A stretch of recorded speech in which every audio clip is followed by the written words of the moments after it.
Okay, hey, welcome back to the DFM Podcast, guys. In this episode, I have Emmy-nominated composer and award-winning producer Craig Stuart Garfinkle with me. So, Craig, if you'd like to introduce yourself, you can be as brief as you want to give, but any backstory to yourself and where you're getting up to now, and we'll get going. Oh, wow. I'm just, I feel like I started this so long ago that I don't even know where to begin.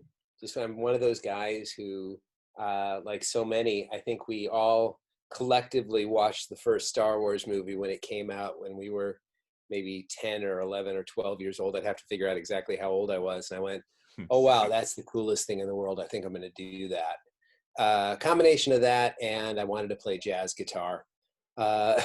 So Nice mix. I just I always tell people it kind of found me, and I just kind of knew it was something I wanted to do, and then I kind of dedicated my education and dedicated my studies and dedicated everything else towards wanting to fulfill that goal of getting to write for orchestras. Was really what it was, is writing music for symphony orchestra.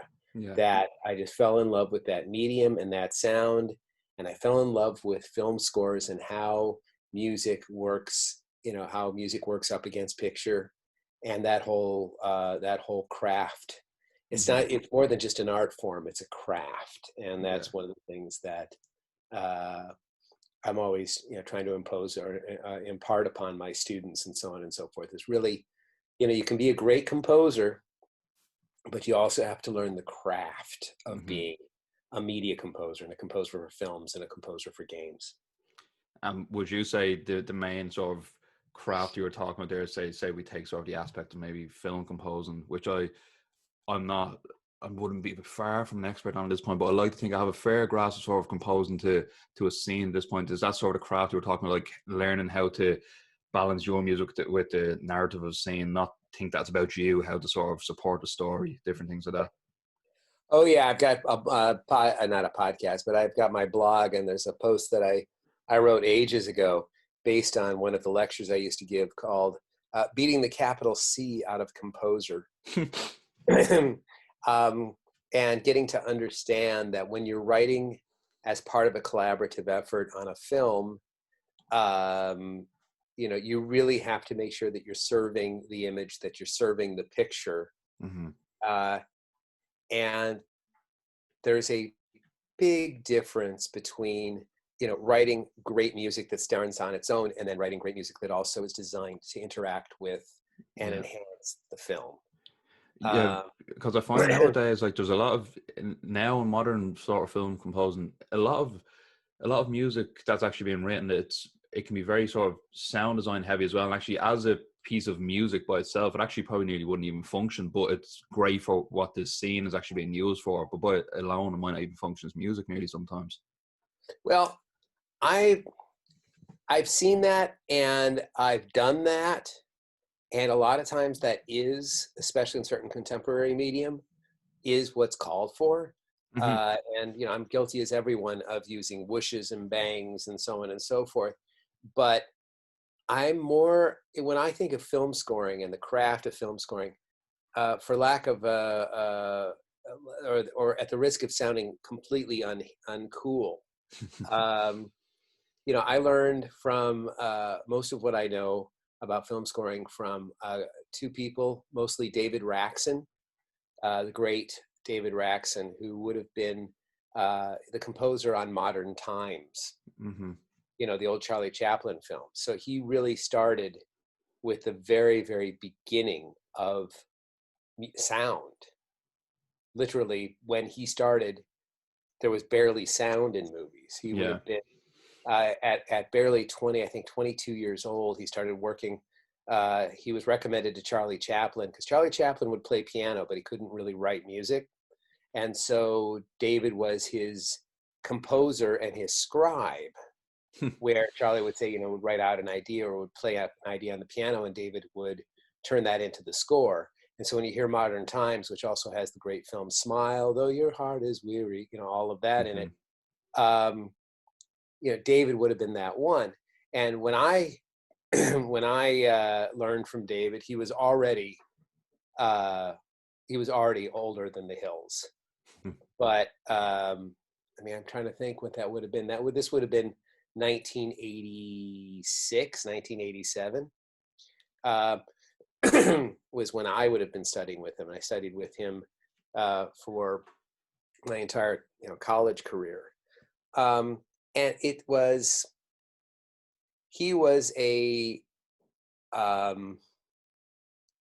he would always talk about the way the music would react to the image and how it would enhance the image and how it could highlight the image.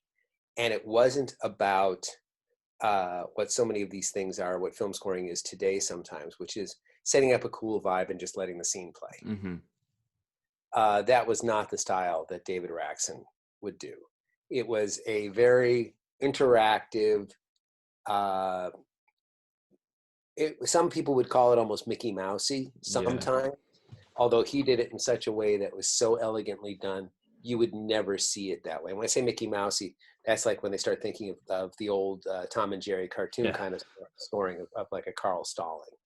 So I'm kind of getting desultory here, but the whole point of it being, he would use and would talk about using tonal colors and how certain scales would evoke certain thoughts.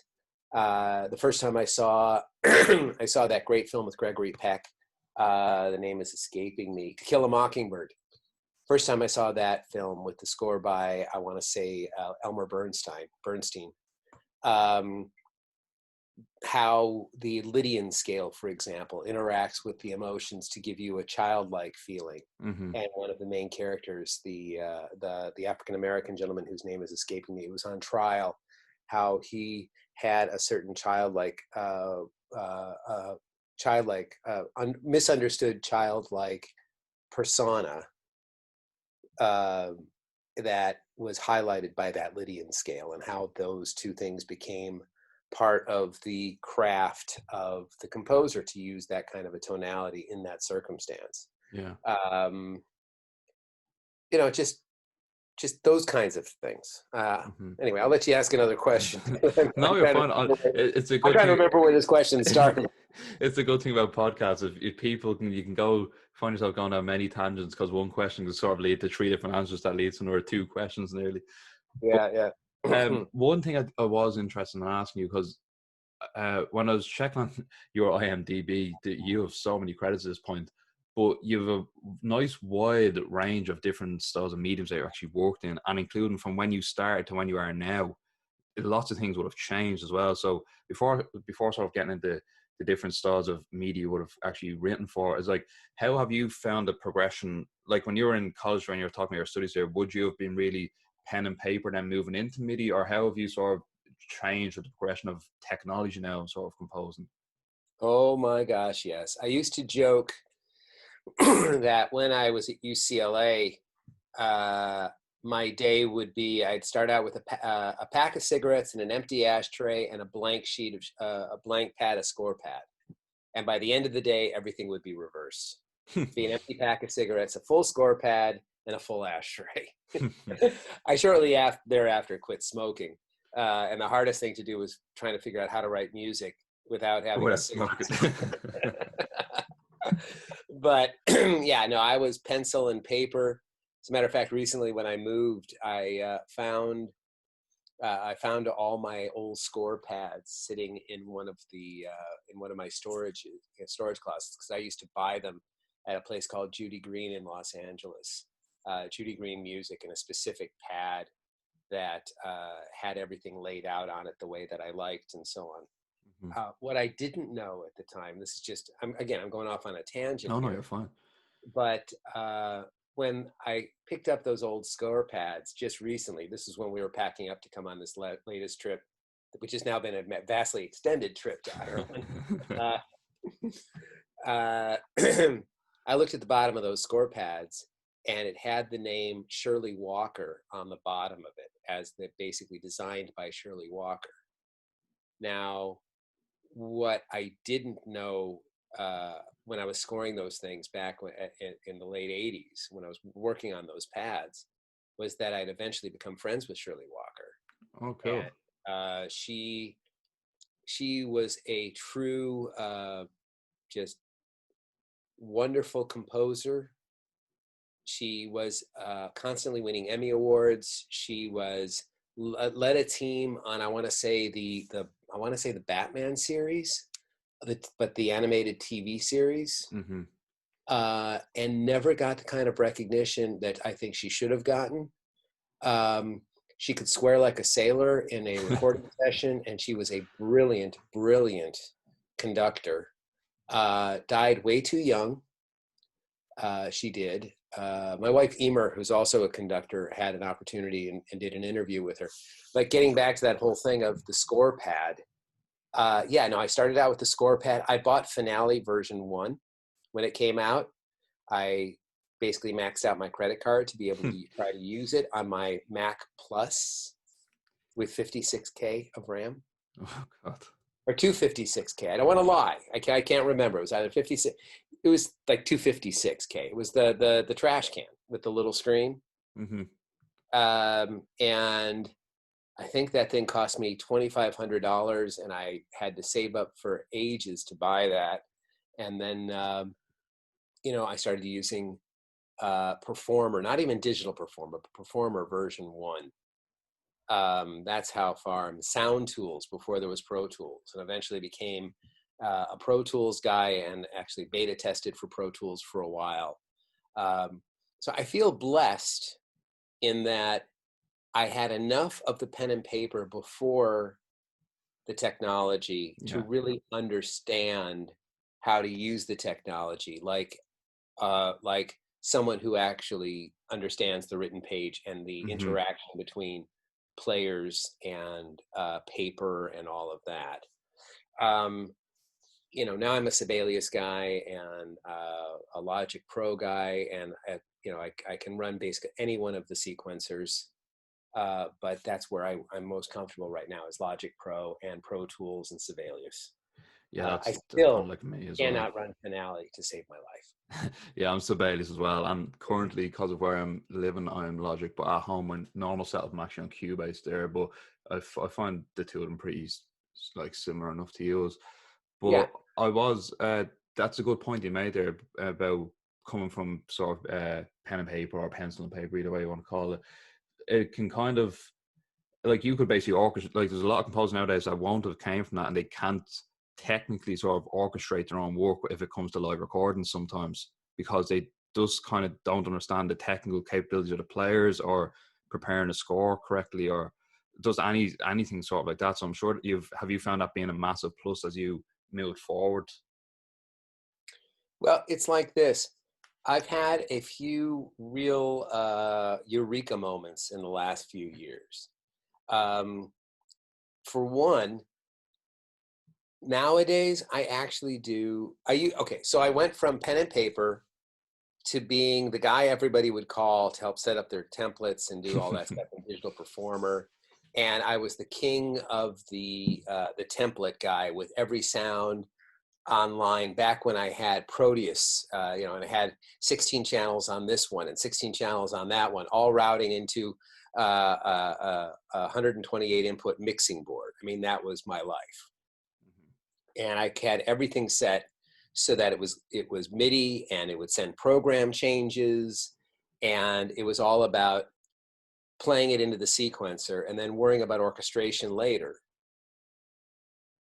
But Yeah.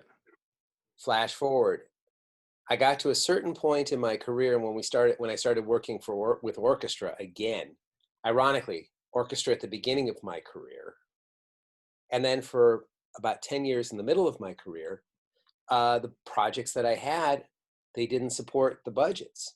I mean, they were TV shows, and there was, but small groups. If you did there was a period of time there I was doing a lot of work for Disney Saturday morning cartoons, which had live musicians on it, but it wasn't orchestra. It was, 5, 6, 10 players. Yeah. And so the vast majority of what you hear on those was all sequencers, was all MIDI. It was actually very complicated because I had to have exactly the same setup as the guy who owned the studio whose gig I was working on, a gentleman by the name of Stephen James Taylor, a brilliant, brilliant composer. and we were working on a bunch of Disney shows. And my job at the time was all the other composers would fax me. You hear that one? Fax me their scores for me, because they were all pencil and paper. And you And the I would sit program. there and I'd program it. I would play it into the computer. And after I did that for, 20, 30 episodes, I finally got the opportunity to write my own cues for the shows. Which was kind of a wonderful moment for me, but it taught me an awful lot about how to write for those small groups. But 90% of what you're hearing was the sequence, not the live players. All the soloistic parts and all the other things would be live players. Mm-hmm. But so that was that, and the first handful of games that I did, they were all real orchestra. Then flash forward to the last.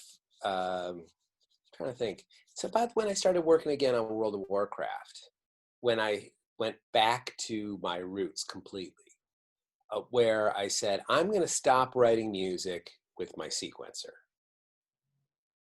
And because what I figured out was when I'm sitting at a keyboard and I'm sequencing, I'm not writing the best music that I can write. What I'm doing is I'm writing the best music that the sequencer can play.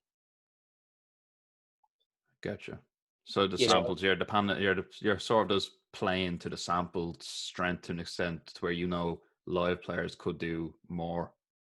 Exactly. Mm-hmm. Exactly. It's like you've got a certain patch that has a certain sforzando subito piano crescendo on it, and it goes over a certain amount of time. And you're getting to a certain point, you really want that sound, but the sample doesn't do it the way that you need it to. Mm-hmm. So you don't write it. Or you've got a certain phrase that you want, and it's just too hard to program, where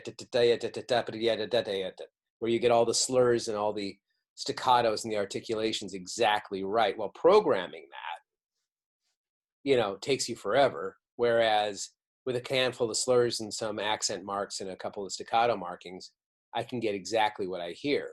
I also realized that I don't think I had written a melody that had a grace note in it for about 10 years. I'd probably end up going through that phase myself, and then because now that I'm thinking, I can't think the last time I wrote a grace note in a melody either. And God forbid, 2 or 3 grace notes in between 2 eighth notes. These things, because they're so hard to program. Yeah. So you don't write that way. Although when you go through the history of music and what players can play, there are all these techniques and all these things that you'll hear, but if you're just sequencing it, you're not going to do it. The other part of it was missing the visual representation, the real visual representation of how different notes interact. Mm-hmm. Looking at, for example, harmonizing a lead violin line over a chord pattern. And in my lectures, if you were in my lectures, that I always talk about when you're sequencing, tie one hand behind your back and try to play things as if you're doing it. If you're playing it like a keyboard player, you're sequencing wrong. It will never sound like an orchestra if you're playing it with 10 fingers on the piano, because that's not how things work. Strings are 4 notes if you're not divisive, 8 notes at the most if you do. It's like, so you're not going to use 10 fingers, and each line on each part has to be an individual line. It's not going to be block chords on a keyboard. So you got to harmonize that first violin part. Well, if I try to play it in, I get one result. When I look at it on a page and I know what the chord is, and I know how things should look and how they should move, and when it should be counterpuntal and when it should be parallel, and the music for me is just so much deeper because of that visual creation aspect of it. Like I can see that I can see it. That's just it. That's the way I've learned to see music that way.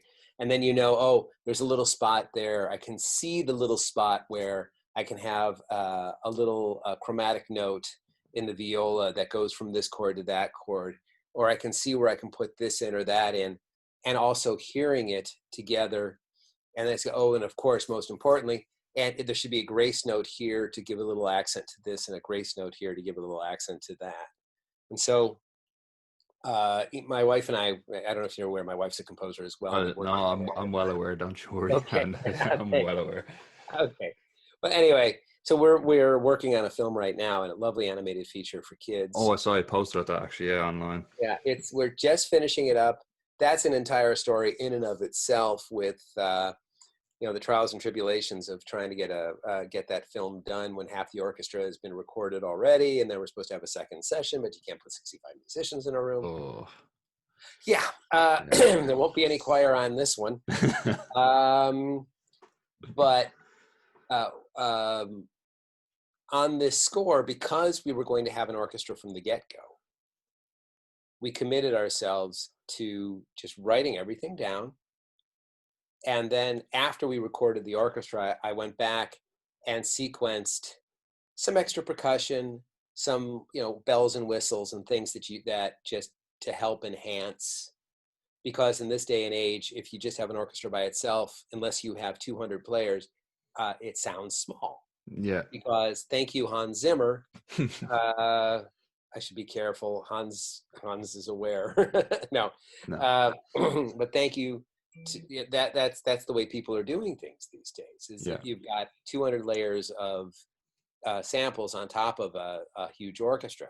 Now, we had a good-sized orchestra, but we didn't have 100 players, 200 players. We had, I think, like around 60. So using a little bit of technology to enhance some of it and sequence it after the fact. So that's kind of, frankly, I think it's the best score I've ever written. In no small part because I committed to writing it in Sibelius first. Oh, really? Yeah. Yeah, I wrote it completely in Sibelius. So did Emer, but Emer always writes in Sibelius. That's because she's a conductor, and she is, she, like me, she was a pen and paper person as well, before she ever started working with I think she used, I can't even remember the first programs that she used, but we're both Sibelius people now. So it was a very interesting, actually, it was a wonderful experience because, as I said, the music just is better. And it's not that I think the reason why this score is the best score is because of that use of Sibelius from beginning to end, and not relying on sequencers and not being limited by what sequencers can do.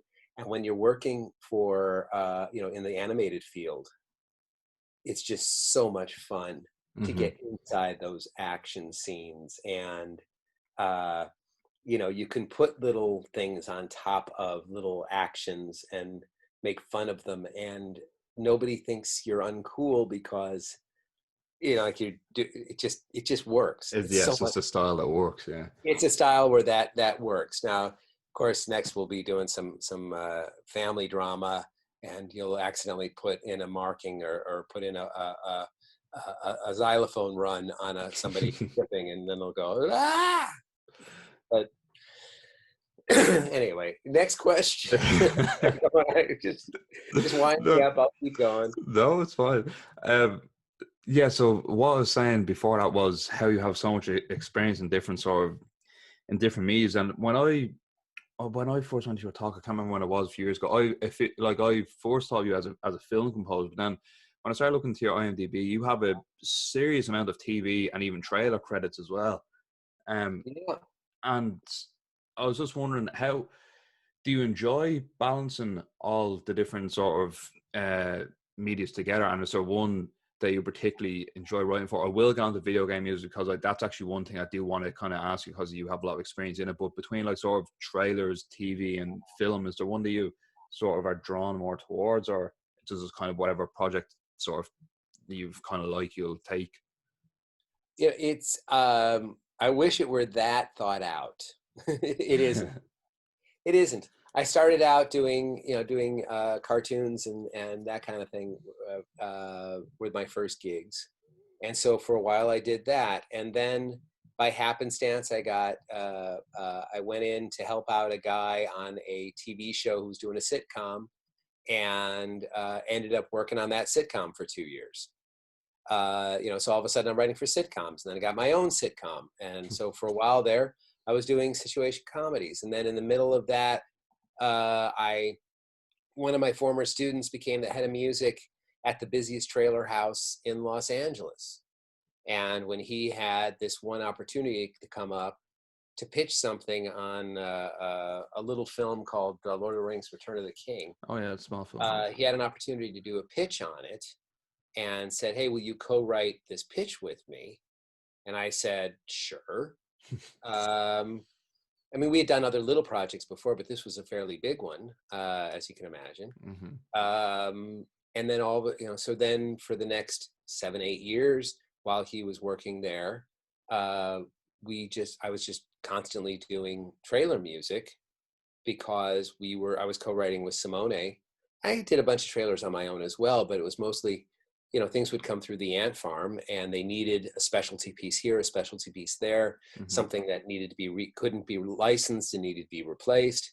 And so for me, it was, okay, well, that's what I'm doing now. And I did that for quite some time. Then somewhere in the middle there, I ended up working for TSR Inc., which is the game, the guys who at the time were Dungeons and Dragons, and they moved into, they did a small TV show called Dragon Strike, and then they also did all these games. So I started doing all of those games, which led to eventually me doing Baldur's Gate and a few others. And then Interplay, the company I was working for, kind of basically went belly up. And then I went, okay, well, what's the next chapter of my career? So it's really been a matter of constantly reinventing myself. Mm-hmm. I think the most fun I've had recently is the animated feature. First off, it's close to 2 hours worth of music, and wall to wall, scored every frame to picture. And I just love that process. And that goes back. It's been a while since I've had an opportunity to do that kind of real detailed work. Yeah. And then the TV stuff. All those TV shows, you kind of get into a groove with some certain producers who are doing certain shows. I ended up doing a lot of comedy shows just by happenstance. I think it's because I ended up becoming friends with this guy, Dane Cook, who became one of the most famous comedians of all time. And I became his right-hand man. I was producing music for him, and I was eventually ended up directing a documentary and ended up directing his commercials. And, for a while there, I kind of was following that path before coming full circle and coming back to what I love. I love all of it. At the end of the day is busy. Yeah, well, if I can say anything about being a freelance creative artist, the ability to be flexible, I think it's both a help and a hindrance. Mm-hmm. It's a help in that, when somebody says, well, Craig, can you do this? My answer is yes. I don't know what it is, but if it's creative, I can figure it out.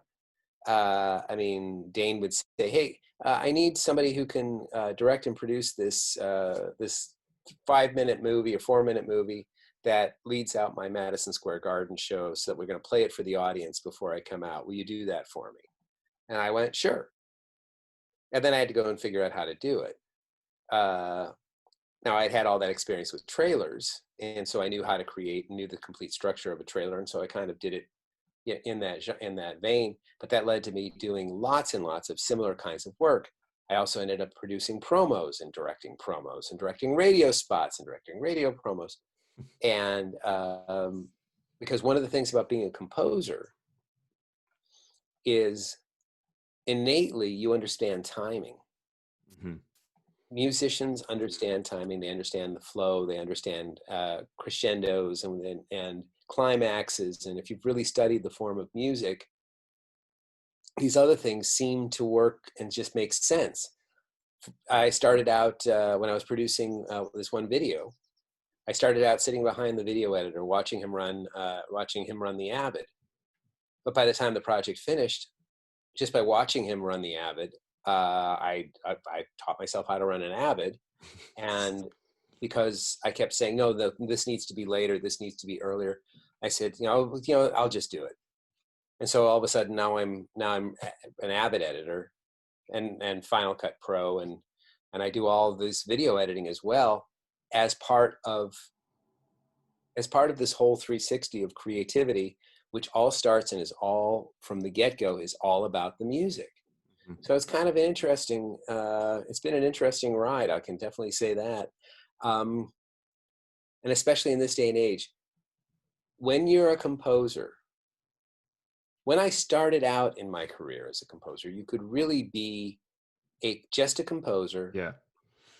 make a good living, even just, you could be a library composer and still make enough to have a decent house in a nice neighborhood and and have a really flash car. I know guys who were in the library business who are multimillionaires, Mm-hmm. Or guys who just wrote for libraries who have six-figure not bank statements, BMI statements coming in every quarter from their libraries. I've written a lot of library music. It hasn't been my main focus, but I've done it. The background And royalties are nice if they're there as well. yeah, exactly. So, but what's happened is in that business is there's so many people creating music at home because it's so easy to create music these days. Whereas when I started, the only way you could create music is if you had the skills to be able to have musicians in a room. You had to invest into the recording session. You had to invest by paying musicians. You had to invest a lot of money into each individual cue, and you could get more money for those cues. And it was understood the value. I mean, there's one period of time where, I would do a little piece for one of the comedy shows, and I was charging, I think, like $2,500. I think I started like $5,000 to do something like that. All of a sudden, it was $2,500 for the same gig. Last time I got hired to do one of those, I had to do it for $500, and that's 10 years later doing the same exact gig. Yeah. And so as you watch all of that, part of what I also realized is you're to be a great, or to be a part of that industry, you either have to be related to somebody these days, or focus more on your own creativity and trying to make your own art. Yeah. And so that's kind of where we've been in terms of creating our own shows, creating our own projects where, as a benefit of membership, we get to write the music. That's kind of the only security that is out there these days, is if you are the creator. That's just what I'm seeing right now. And I hope I'm not depressing anybody by saying no, that. But no, I don't think so. But I think, like, even at this point, like, if you're a composer in this day and age, like I'm still pretty young. I'm only going 23 in July, so like I'm still young. Mhm. But if you're not honest, honest to yourself and just real about the situation, you're going to find it, I think, even harder to sort of succeed. Like, you have to realize what's out there in front of you, what you're competing against, and what you might have to do to sort of get the jobs they want to get. I think if you sort of think they're living in this fairy tale land, if you're writing good music, it's just jobs are going to fall in front of you. It doesn't really work like that. Right. Well, you used to have that eureka moment where, like Carter Burwell, I think it was Carter Burwell. I'm going to tell this story and I'm going to get the name wrong, and somebody's going to go, no, that wasn't Carter Burwell, it was somebody else. But I remember being at a BMI dinner where they were honoring, and I want to say Carter Burwell. And he was talking about the story of how he had written the music for a film called Dead Calm. I don't know if you remember that. It was I'm not sure.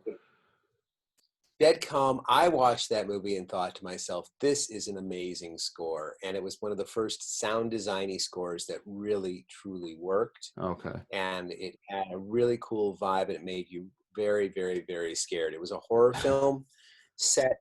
Sam Neill is married to Nicole Kidman, and they're on a boat, and they are becalmed. And a guy, I'm trying to remember who the guy was, but they come across a guy who's on a sinking ship, and he paddles over to them. And of course, what do? They have to take him on board. And the guy turns out to be a psychopath who, anyway, a psychopath who ends up stranding the husband and taking over the ship and basically trying to take his place with Nicole Kidman, and how Nicole Kidman fights him off. It was a really, I'm not going to say how it ends or anything like that, because you should see it. You should see it. And just the Carter Burwell score on it was striking. It struck me. And so watching Carter Burwell at the BMI dinner get his award, talking about how his career started, and I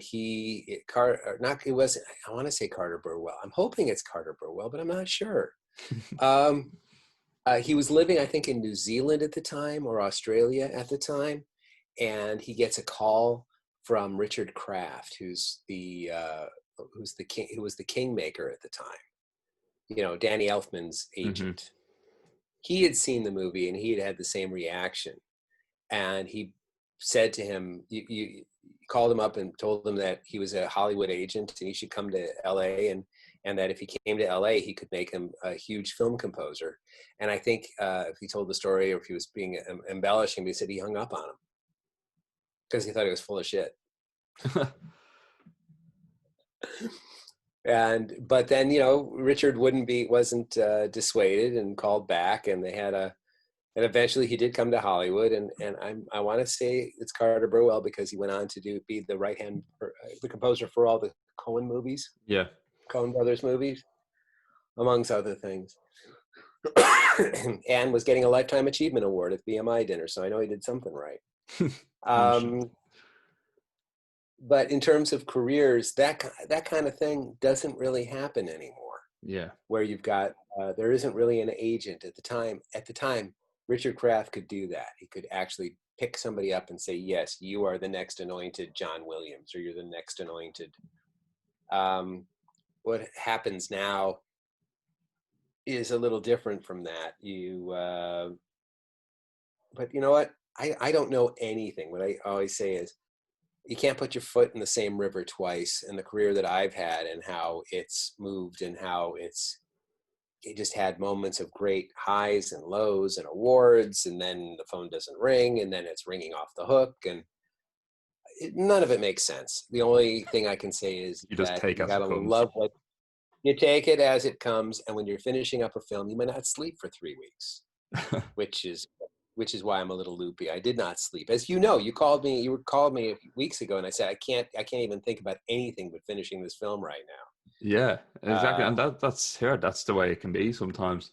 But again, I appreciate you actually have it done. You are coming actually on to have a chat, because people are busy. And as I said, I'm kind of reaching out to anyone that I can. People will be a lot more experienced than me, like you. And it's great that if you just find some time to actually come and have a chat, Oh, no worries. I've always been a teacher. I've always shared what I know. It's just been part of my DNA. Taught at UCLA for about 12 years. Before I realized it was the thing I was getting paid the least to do, and I just had a new baby, and kind of went, well, I gotta get rid of something. Yeah, and so I miss it. I miss being in a classroom every week. Best part about that was being with the students, and we would have a recording session every other week. And it would be a big ensemble or a small ensemble, but we were recording with musicians and writing for musicians every other week. Mm-hmm. So that's the way I ran that class. Just talking about the technology again. When I took over that class, everyone was getting VHS tapes still with time code windows. A good while ago, so. Yeah, when I started that class, it was also that the school was UCLA through the what do they call it? Is it an art sort of campus? Is it that one? Yeah, it was basically it was a vocational degree in film scoring that you could get after but you don't get it as part of your degree program. You got it afterwards. Continuing studies is what they called it. Yeah. And so when I took over that class, it was a class I had actually taken myself. And then I became the assistant to the head of the class, who was one of my best buddies, who was one of the guys who got me hired on the Disney show. So it's all kind of well put together. And when he wanted to retire from teaching, he said, well, Craig, I've put you up for the position. Do you want it? And I said, well, sure. And as I said, I loved doing it and having that recording session every other week. But it started out with VHS tapes. I'm the one who came in and said, let's try to use QuickTime movies. Let's try to have all the students actually learn how to sequence, learn how to use Sibelius, learn how to use all this technology, learn how to mix your own cues. Mm-hmm. I mean, when I started, composers did not mix their own music. And most of them, a lot of them didn't even sequence their own music. There were all these different, and the budgets could support that many people doing that many jobs. Yeah, you wouldn't see that really that much even nowadays. You don't see that. I was thinking about that even on the film we're doing right now. We did hire our wonderful friend John Kurlander to do the orchestral recording, because he is one of the most brilliant orchestral recordists in the world. He was resident at Abbey Road for 30 years. One of his first gigs as a tape op there was working on the White Album, or Abbey Road. Jesus. Abbey Road. He was 18 years old working with the Beatles. And so when it comes to recording orchestras, he had done he's Simon Rattle and a whole bunch of the master the guys. We know him because he was also the guy who did all the recording for Blizzard. Oh, okay. So every time we'd go up to Skywalker Ranch, he would be the one who would set up the orchestra and would put up all the microphones, and he's just a genius at recording. Because he's so good at recording, I don't have to be that good at mixing. Now, that's not to say I'm not a good mixer. I'm actually, I've been doing it for 30 years. I've been mixing my own music, so I feel fairly confident about it. However, when he's recorded the orchestra on the animation score, John and I went through all of the different tracks in the studio. We had close mics, we had section mics, we had a stereo set of ribbons hanging from the rafter at Windmill. And John had everything absolutely just tuned to a T, just tuned perfectly. So 90% of what you hear on this score are the two mics hanging from the rafters. All those close mics, all the section mics, it was balanced. He just balanced it in the room. He set the brass in a specific way, had people put their cases down on the floor a certain way. We walked into Windmill Lane, they had everything baffled off. The first thing he did was get rid of all the baffles. And when I just go to those two that one stereo pair in the room, off those rafters, on those I think there were omnidirectional ribbon mics, that's just, it sounds amazing. Mm-hmm. And that's not mixing, that's putting the right mics in the right place and having, it's also, what else that is though? That's also orchestrating properly. That's what I was going to say, yeah. Now, our ensemble was brass heavy, so we also had it set in such a way that it compensated for the fact that we had too few strings for the number of brass. Okay. We were going for a really massive sound, but you can't get more than 50. Realistically, you can't get more than 50 or so in the room at Windmill. And so if you got 4 trumpets and 3 trombones and a tuba and 4 horns, you should have a massive number of strings, but we didn't. And then we also had 3 percussion sitting in the back. So by the time you're done, everyone's sitting on top of each other, and you can't have that either. So he had everything set up and spread out in such a way that 90% of what it is the stereo mics, and then going to the spot, the close mics, if you need a little more of this or a little more of that. Otherwise, you're here in the room. Mm-hmm. And then, of course, you're also hearing 40 or 50 tracks of me sequencing. Yeah.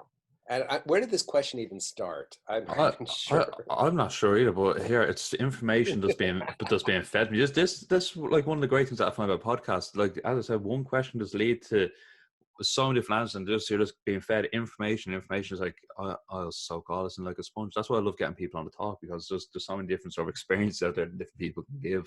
And if someone can't learn from all, then I don't know what they're listening to really, because there's just so much information being given. It's great. Like, but one thing I did want to ask you about was sort of video game music, because I've been trying to get a video game composer on for a while, and the main reason why is because I find that medium of music does a completely different beast to sort of film and TV and so on, mainly due to like how it's sometimes linear the music can be, or sometimes you can write very loopable tracks and the music has to be loopable, and then that's not then also counting being able to sometimes compose, especially nowadays, have to implement the music themselves, either using Fmod or WYs and different things like that. So starting off, obviously, if programs were different back then, but how was it like starting off in video game music, then obviously leading up to the massive sort of AAA project of World of Warcraft, really? Have you done all the implementation yourself along each project, or was it sort of being like... Are you still there? I heard a... Yeah, can you hear me? Okay, yeah. I heard a little noise for a second, and I thought maybe I'd lost you. No. Okay. I have always been really fortunate in that, for example, with Blizzard, we would focus on writing story themes, or themes that were you're writing a hero version is what we would call it. Mm-hmm. And we would create the hero version, which would be about a 2.5 to 3 minute piece that has a beginning, a middle, and an end, that we would then hack and slash up into all the different parts and all the different stems and the strings only part, and then the percussion part, and the this, that, and the other. So at the end of the day, you had a bunch of brilliant audio guys who would use what we would create as composers as like a construction kit. Yeah, toolkit for them. And they are the ones who would implement exactly how it works in the game. It's like we'd get our inspiration pack, and it'd have a bunch of images, and it'd have some, rudimentary videos, because they're still making the game while you're writing the music. Mm-hmm. And so you might even write a piece of music for one purpose, and then they use it somewhere else. That isn't entirely not what you intended, but it wasn't our decision in that game of how that works. Yeah. That was really learning how to write music and orchestrate in a way that each one of the stems could stand on their own, and kind of thinking three-dimensionally in your composition of how it could be split in real time to get bigger, get smaller, whatever. And after a certain amount of play, you might actually finally hear the piece that's been hinted at through all the stems as you've been playing. That's the way that particular engine or that particular game works. When I was working on Baldur's Gate and some of those others, it was, of course, you had your cinematics, and then you had your cut scenes, but it was also delivering in stems.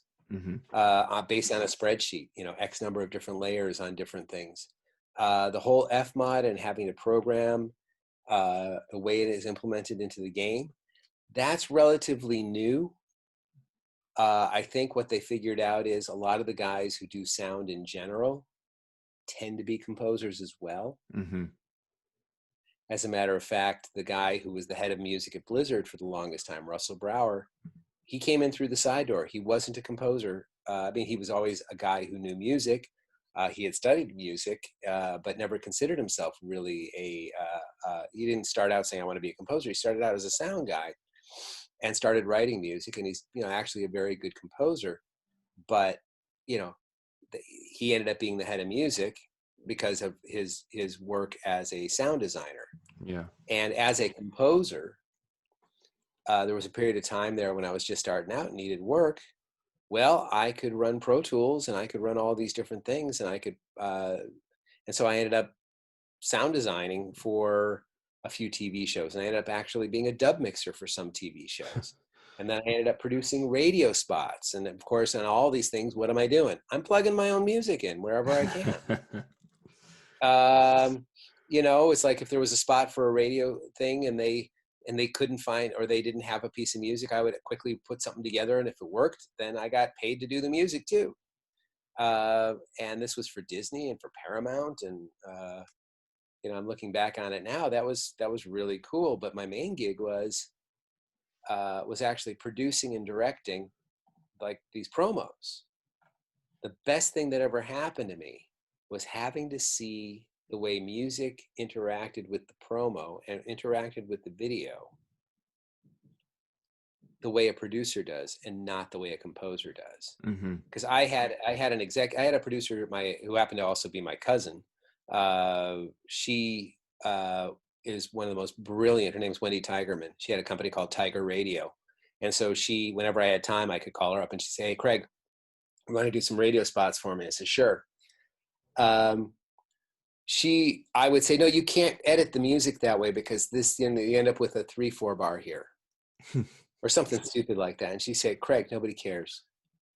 It's got to be this way because this thing has to happen at this point."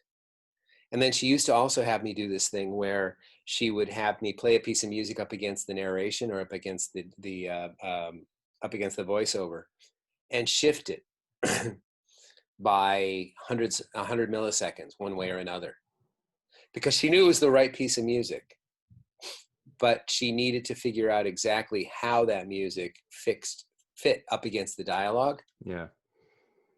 And so sometimes if you put it one way, it would work, and then put it another way, it didn't work. And I learned so much about how to write music under dialogue and how to write music against picture by working with her, and having to do the crazy stuff that she had me do when we were producing those promos, especially when I was just starting out. Like, for example, you had a piece of music and it would have certain rhythms and certain beats that went right up against the dialogue in a way that they were coincidental.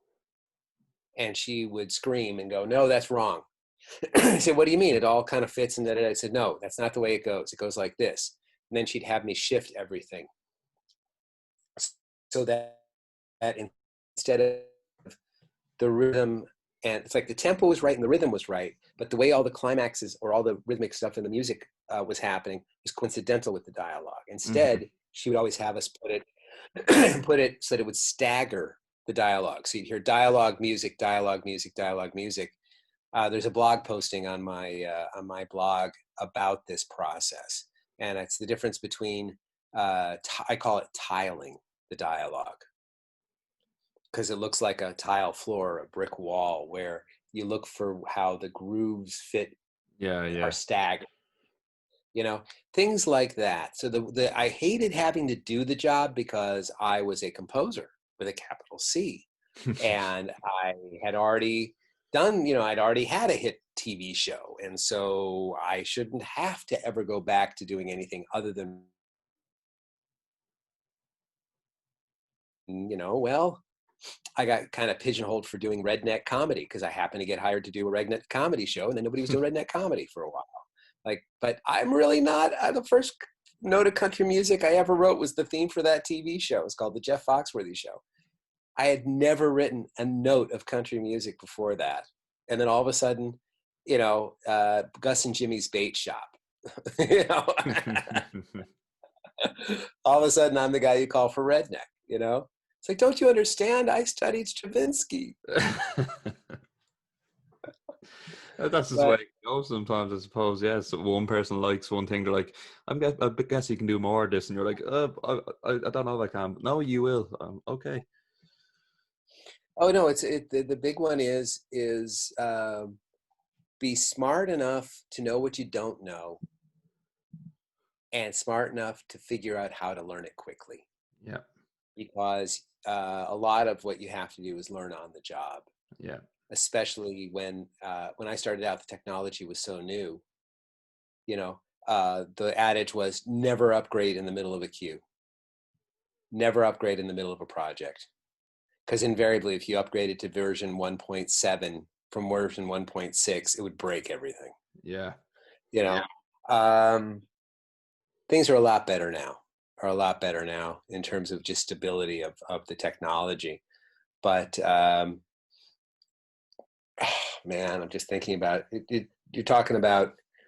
I think I'm up to about 30 years of this stuff. Can't even admit how old I am, and I feel like I'm just now figuring it out.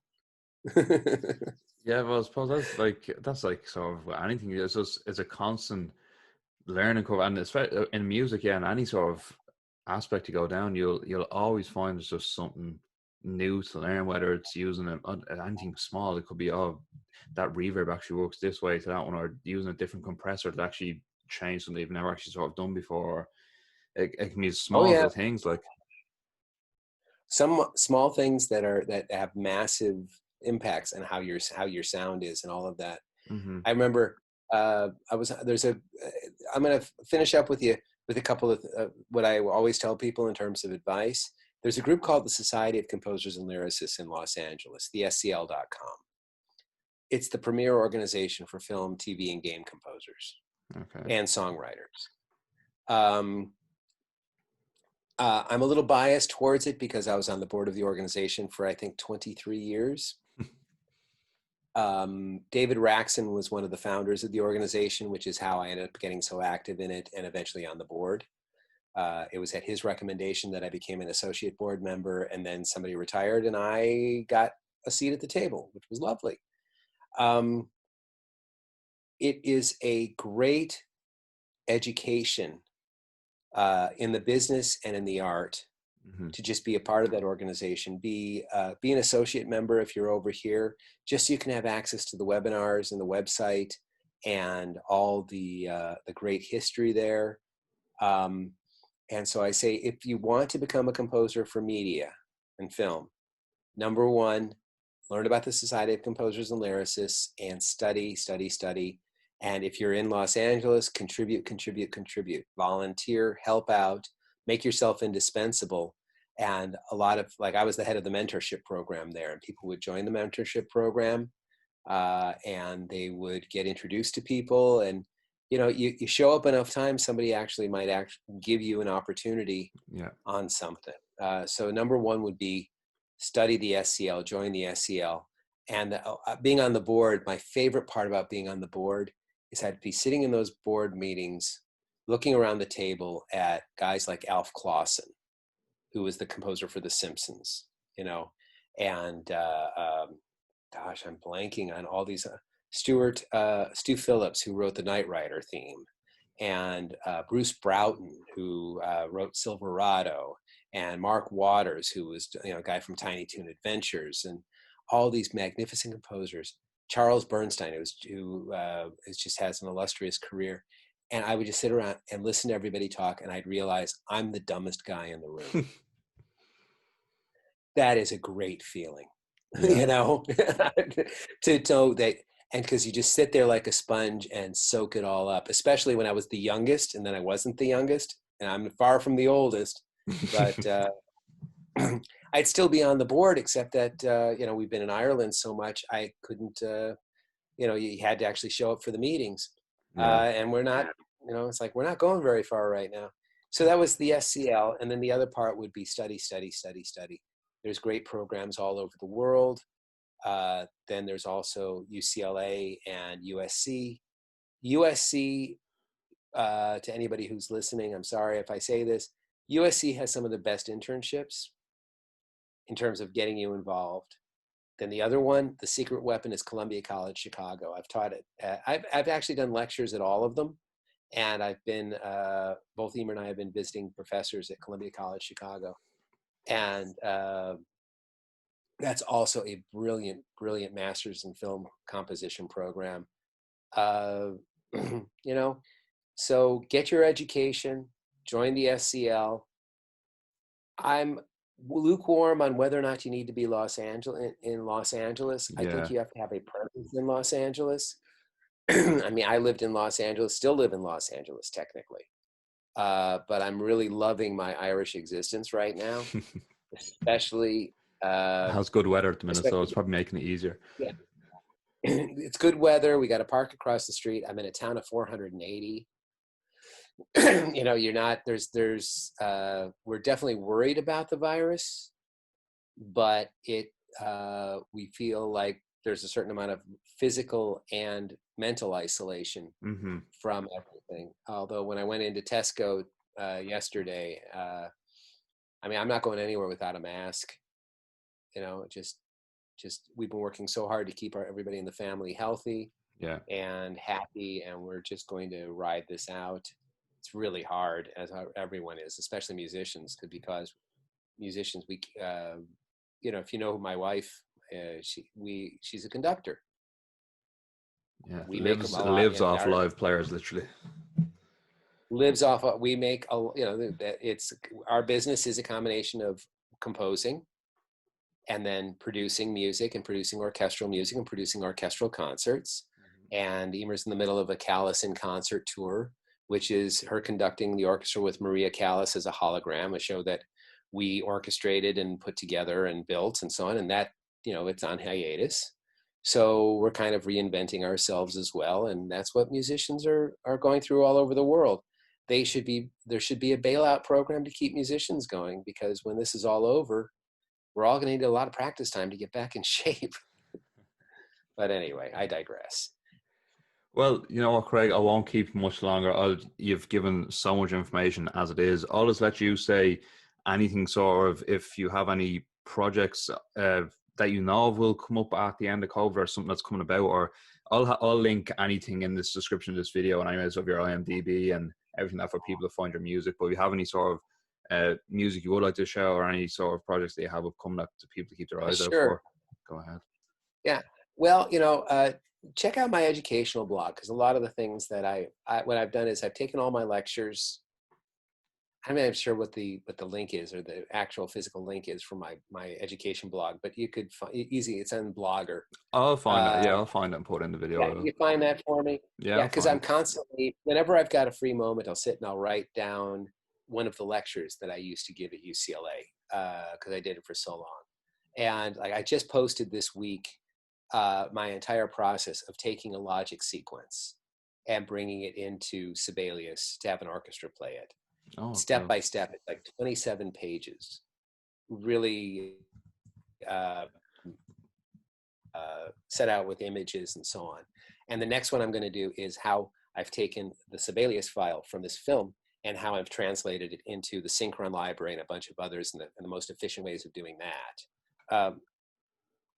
And so, anyway, so my blog, and then keep your eyes out for this film. I think technically right now it's called Oops 2, The Adventure Continues, but I'm not sure. But it's the sequel to a film called Noah is Gone, I think. It had different names all over the world. I know in the United States it's called All Creatures Big and Small. And so it's really a good film with a great Irish production company in combination with people from Germany and Belgium and all over the place. Toby Gankel is the director, is magnificent. Mulhonen is the producer that we're working with. Just, we're loving that film, and I'm really proud of it. And we can't wait to have the rest of the world see it. Great. Okay, well, I'll let you go, I suppose. I hope whoever's listening to this has learned something from it, because I know I've learned a lot from it. Craig's a fountain of knowledge. He is. And I'm sure in the future, if you have any other spare time later on down the line, we'll love to get you back on, have another chat, and just spew out more knowledge to anyone sort of listening. Thank you, Dean. It'll be my pleasure. So I hope you enjoyed the video, guys. If you do, like the video and subscribe to the channel for more podcasts to come, and I'll see you in the next one.